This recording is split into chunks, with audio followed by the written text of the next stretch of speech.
Shalom saudara pendengar saudara rohani yang dikasihi Tuhan Yesus Kristus. Selamat datang di Renungan Rohani malam hari ini. Selamat malam, saya berdoa agar saudara sehat selalu. Semoga Roh Kudus hadir di tengah kita saat ini. Sebelum kita mulai renungan malam ini, marilah kita bersama-sama berdoa. Bapa kami yang di surga, Bapa di dalam nama Tuhan Yesus Kristus, kami sungguh mengucap syukur, ya Tuhan, oleh karena Engkau sangat baik buat kami. Engkau ada bersama kami dan menopang hidup kami di siang hari dan di malam hari. Engkau ada bersama-sama dan menyertai kami. Tuhan, kami memuji dan bersyukur kepadamu pada malam hari ini, kami masih bisa berkumpul di rumah kami yang kecil ini. Tuhan, saat ini kami hendak mendengarkan firman-Mu. Berilah pengetahuan dan bimbinglah hamba-Mu ini agar apa yang Engkau firmankan dapat bekerja sesuai kehendak-Mu. Buat kami jemaat-Mu, bukalah hati dan pikiran kami untuk mendengar dan menerima firman-Mu. Kiranya firman-Mu ini dapat menjadi berkat bagi kami. Berbicaralah Tuhan, kami sudah siap menerima firman-Mu. Di dalam nama Tuhan Yesus Kristus kami berdoa dan mengucap syukur. Amin. Sahabat saudara rohani, pembacaan ayat emas Alkitab renungan kita malam hari ini. Nats pilihan kita adalah, aku hendak berbicara tentang peringatan-peringatanmu di hadapan raja-raja, dan aku tidak akan mendapat malu. Tertulis dalam kitab Mazmur 119 ayat 46, kata kunci renungan pada malam ini adalah Alkitab yang terbuka. Dan bacaan kita pada malam ini terambil dari kitab Mazmur 119 ayat 41 sampai dengan ayat 48. Kiranya kasih setiamu mendatangi aku, ya Tuhan, keselamatan daripadamu itu sesuai dengan janjimu, supaya aku dapat memberi jawab kepada orang yang mencela aku, sebab aku percaya kepada firman-Mu. Janganlah sekali-kali mencabut firman kebenaran dari mulutku, sebab aku berharap kepada hukum-hukum-Mu. Aku hendak berpegang pada Taurat-Mu senantiasa, untuk seterusnya dan selamanya. Aku hendak hidup dalam kelegaan, sebab aku mencari titah-titah-Mu. Aku hendak berbicara tentang peringatan-peringatan-Mu di hadapan raja-raja, dan aku tidak akan mendapat malu. Aku hendak bergemar dalam perintah-perintah-Mu yang kucintai itu. Aku menaikkan tanganku kepada perintah-perintah-Mu yang kucintai, dan aku hendak merenungkan ketetapan-ketetapan-Mu. Terambil dari kitab Mazmur 119 ayat 41 sampai dengan ayat 48. Topik dari ayat emas renungan kita adalah, di antara semua pembahasan tentang ayat-ayat Alkitab, yang terbaik adalah teladan hidup yang saleh. Mari kita mulai renungan malam kita. Untuk memulai hal baik, serahkanlah segala sesuatu hanya kepada Tuhan. Mari kita mulai segmen kisah inspiratif. Banyak hotel di negara-negara di seluruh dunia menyediakan Alkitab di setiap kamar. Anda tinggal membuka laci, maka Anda akan menemukannya. Namun selama menginap di sebuah hotel baru-baru ini, saya sangat terkejut melihat sebuah Alkitab terbuka yang diletakkan di atas meja di lobi. Dan ketika saya tiba di kamar, saya melihat sebuah Alkitab yang terbuka di atas meja dan bukannya diletakkan di dalam laci. Saya kira pemilik hotel itu ingin menarik perhatian orang-orang yang menginap di hotel itu terhadap hadirat Allah dan firman-Nya pada saat mereka sedang melakukan perjalanan, kerap kali sendiri dan kadang-kala sangat membutuhkan bantuan. Hal ini membuat saya memikirkan respons saya terhadap kitab suci. Apakah Alkitab terbuka di dalam hati saya sehingga orang lain dapat melihatnya? Apakah perbuatan saya telah membuktikan bahwa selama ini saya merenungkan firman Allah? Mazmur 119 dipenuhi pujian terhadap keajaiban firman Allah, dan juga janji penulisnya untuk hidup di dalamnya dan membagikan firman Allah kepada orang lain. Aku hendak hidup dalam kelegaan sebab aku mencari titah-titah-Mu. Tulisnya, aku hendak berbicara tentang peringatan-peringatan-Mu di hadapan raja-raja, dan aku tidak akan mendapat malu. Aku hendak bergemar dalam perintah-perintah-Mu yang kucintai itu, dan aku hendak merenungkan ketetapan-ketetapan-Mu. Setiap kehidupan adalah kitab yang terbuka. Oleh karena itu, marilah kita menyatakan kasih dan kuasa firman Allah, yaitu Alkitab, sehingga semua orang dapat menyaksikannya. Firman Tuhan memberi terang.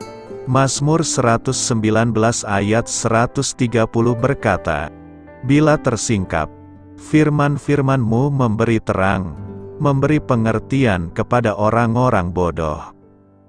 Firman Allah itu harus disingkapkan agar firman itu menjadi terang.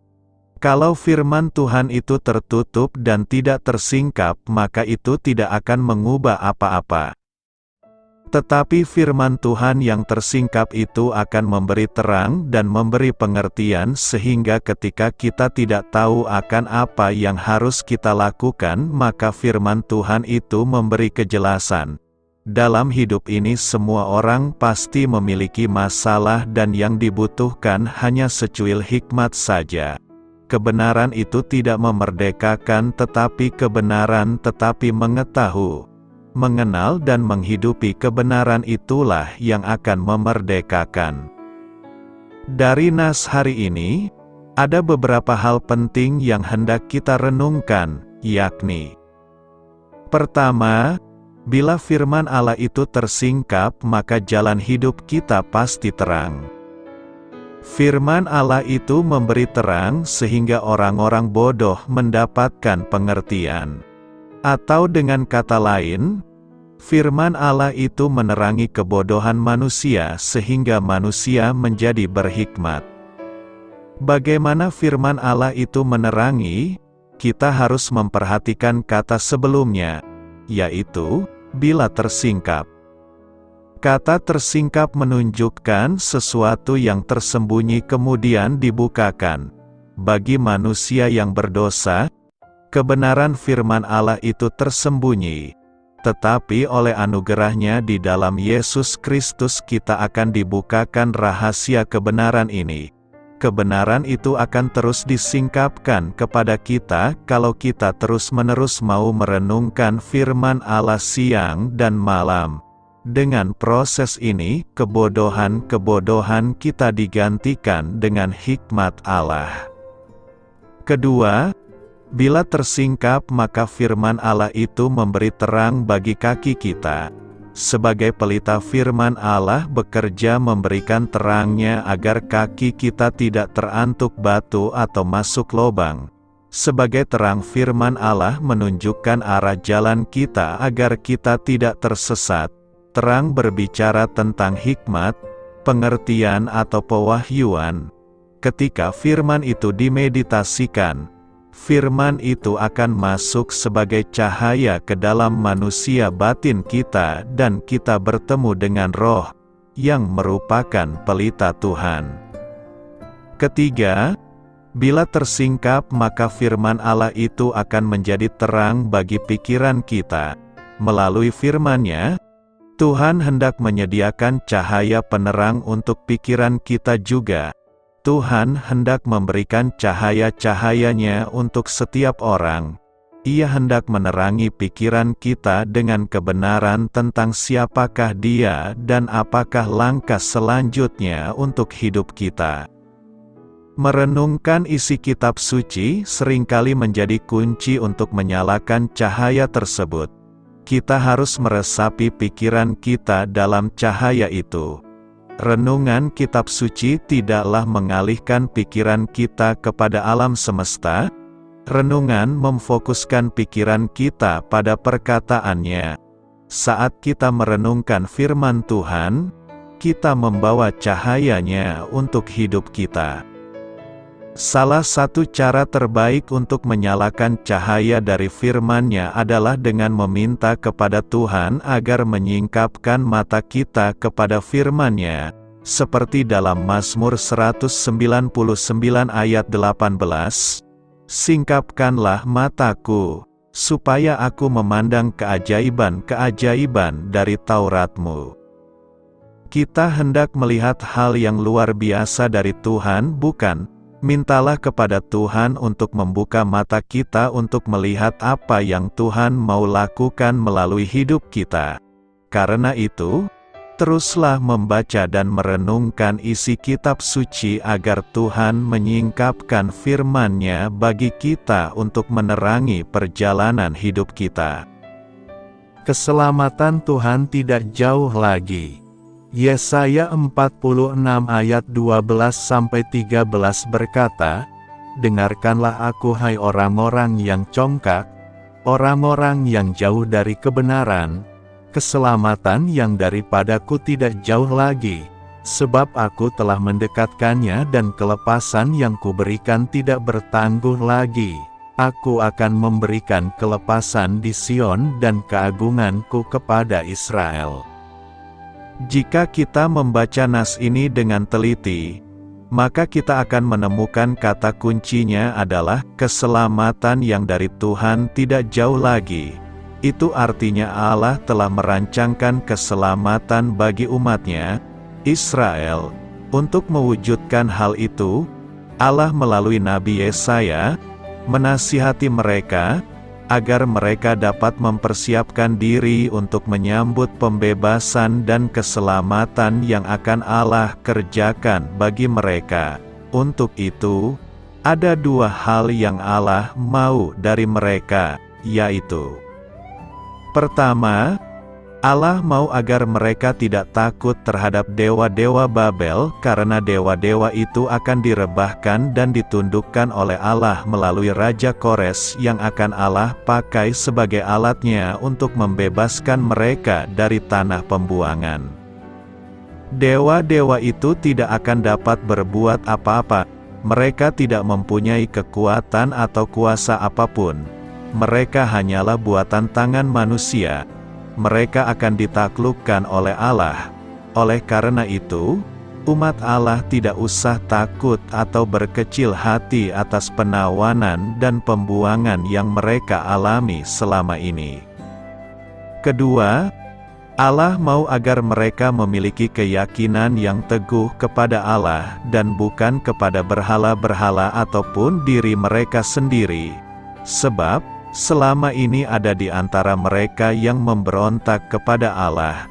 Mereka berlaku congkak dan jauh dari kebenaran, bahkan menyamakan, serta membandingkan-bandingkan Allah dengan para berhala.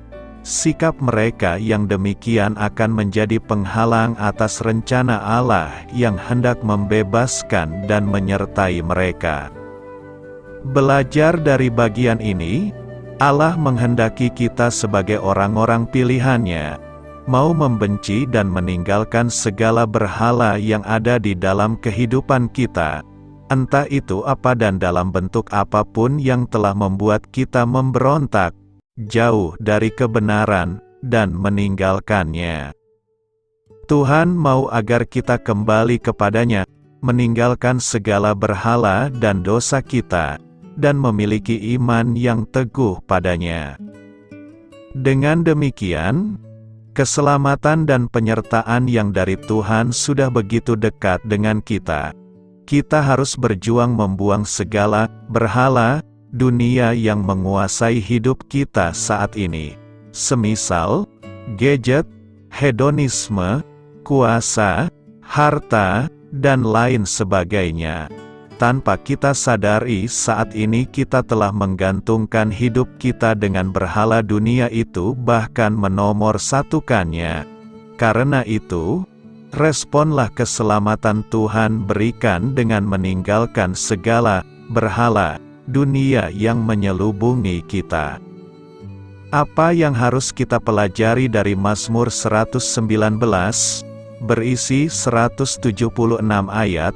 Mazmur 119 adalah pasal terpanjang dalam Alkitab. Penulis Mazmur 119 tidak diketahui. Namun sebagian besar pakar sepakat bahwa Mazmur ini ditulis oleh Daud, Ezra, Daniel, atau Yeremia.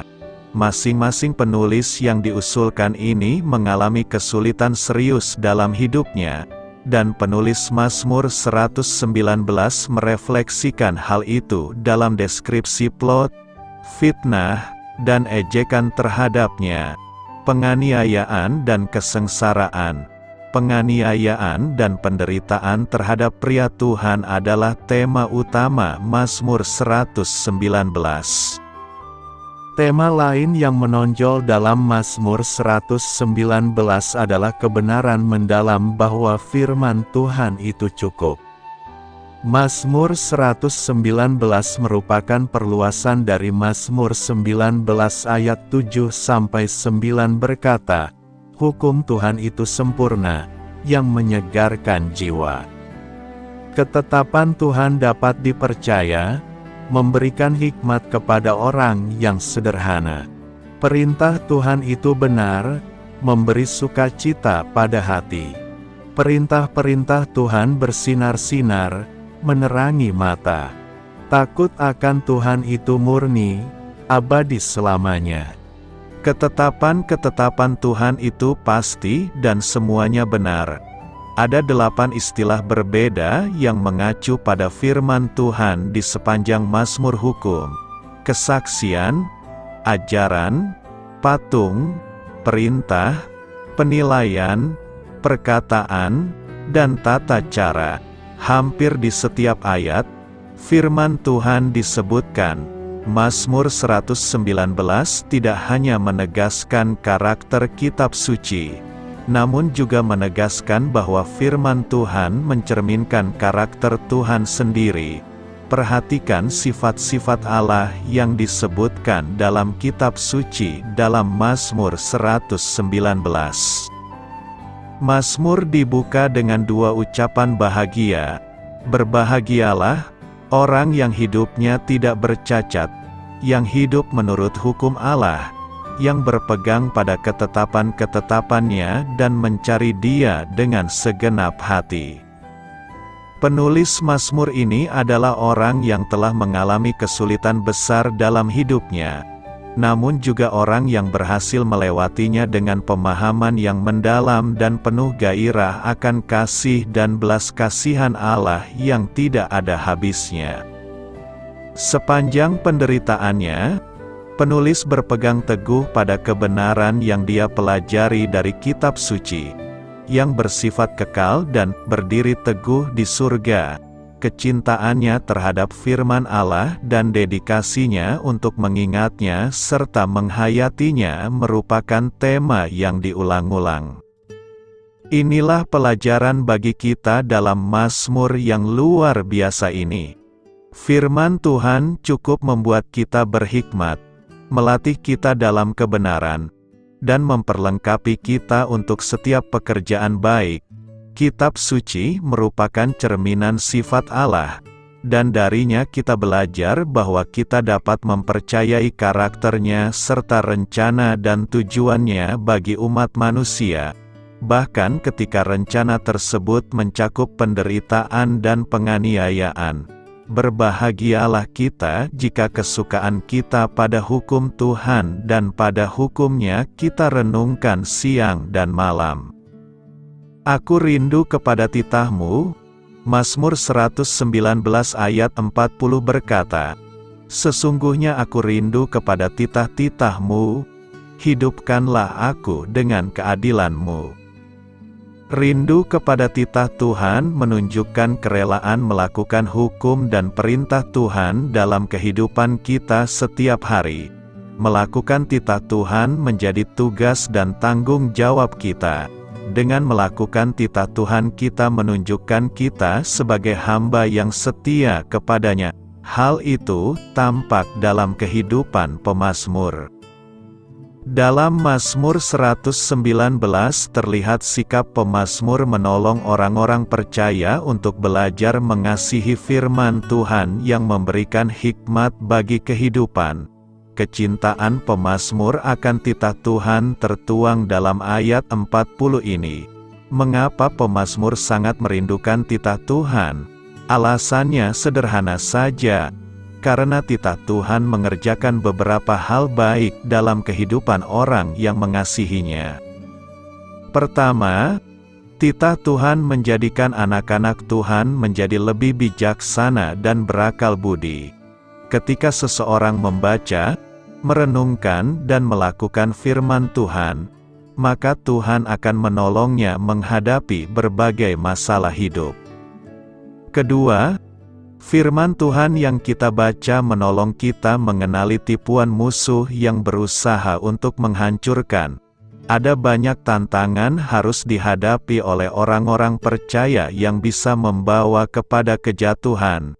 Maka firman Tuhan yang terus dipelihara di dalam hati akan menjaga langkah kita. Ketiga, titah Tuhan menjaga langkah kaki kita dari jalan-jalan kesesatan yang menghadang. Kejatuhan seseorang ke dalam dosa bukan saja karena perangkap iblis dan godaannya saja. Kita bisa jatuh juga karena kebebalan dan ketidakmengertian kita. Hanya firman Tuhan yang sanggup menjaga hidup kita. Mazmur 119 ini ditutup dengan sebuah pujian dan pengakuan bahwa pemazmur sangat merindukan dan mengharapkan campur tangan Tuhan di dalam hidupnya. Ia mengibaratkan diri sebagai domba yang tersesat dan terhilang sehingga terus membutuhkan pertolongannya. Adakah kita juga terus menumbuhkan cinta akan titah Tuhan? Tanpa titah dan firman Tuhan, maka hidup kita akan mudah tersesat. Karena itu, belajarlah terus mencintai titah dan firman Tuhan agar hidup kita semakin diberkati. Beritakanlah Injil kepada segala makhluk, hormatilah semua orang. Selamat beristirahat malam dalam kasih setia Tuhan. Doa saya menyertai saudara sekalian. Mari bertumbuh dalam iman bersama saudara rohani. Saya memberkati Anda agar sewaktu Anda mencarinya dari Dia, Bapa Surgawi Anda akan memberikan bagi Anda roti harian Anda. Dalam nama Yesus Kristus, Tuhan yang berkuasa atas alam semesta dan menuntun kita kepada iman yang menyelamatkan, Tuhan Yesus menyertai senantiasa. Terima kasih sudah berkenan mendengarkan renungan malam saudara rohani. Tuhan memberkati. Amin.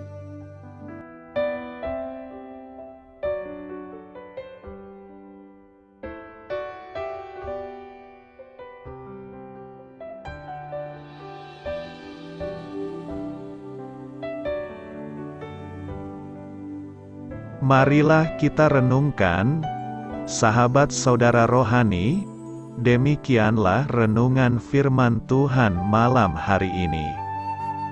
Semoga menjadi berkat di dalam hidup kita dan menjadikan kita pribadi yang lebih baik. Sebelum kita beristirahat pada malam hari ini, marilah kita berdoa. Bapa kami yang di surga, Bapa di dalam nama Tuhan Yesus Kristus, kami sungguh mengucap syukur, ya Tuhan, oleh karena Engkau sangat baik buat kami. Engkau ada bersama kami dan menopang hidup kami di siang hari dan di malam hari. Engkau ada bersama-sama dan menyertai kami, ya Tuhan Yesus. Kami mengucap syukur untuk firman-Mu, ya Tuhan, yang memberikan kami kekuatan dan menyadarkan kami bahwa kami tidak perlu takut dengan gelap dan malam. Sebab Tuhan, Engkau ada bersama kami. Engkau melindungi kami dan menjadi perisai bagi kami hamba-Mu berdoa saat ini. Tuhan, untuk setiap pendengar renungan ini yang mengalami ketakutan, kecemasan, kegelisahan, pada situasi gelap dan malam hari di dalam nama Tuhan Yesus Kristus. Kuasa Tuhan melepaskan mereka dari segala ikatan roh-roh ketakutan yang mengikat mereka saat ini. Tuhan melepaskan setiap anak-anak-Mu dari segala rasa takut dan kecemasan.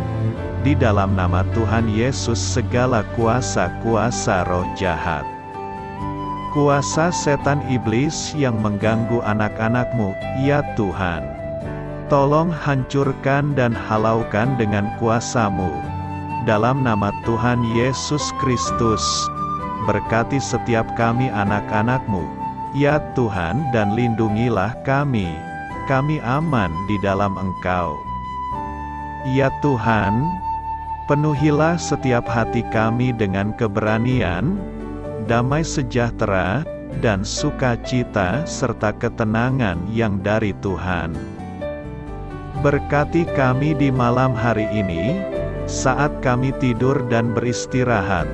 Kuasa-Mu, ya Tuhan, menaungi setiap kami, memberkati dan melindungi kami. Bangunkanlah kami kembali besok pagi dengan kekuatan yang baru. Tubuh yang sehat diberkati Tuhan dan berkat-berkat yang baru, Tuhan sediakan bagi kami. Terima kasih, ya Tuhan, kami sungguh mengucap syukur untuk firman-Mu yang menguatkan kami. Dalam nama Tuhan Yesus Kristus Juru Selamat kami, Bapa kami yang baik, kami mengucap syukur dan berdoa haleluya. Amin.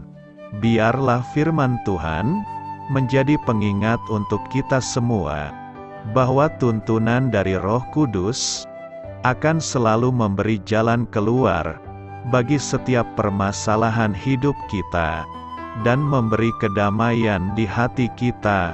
Amin. Sampai jumpa di renungan malam saudara rohani berikutnya.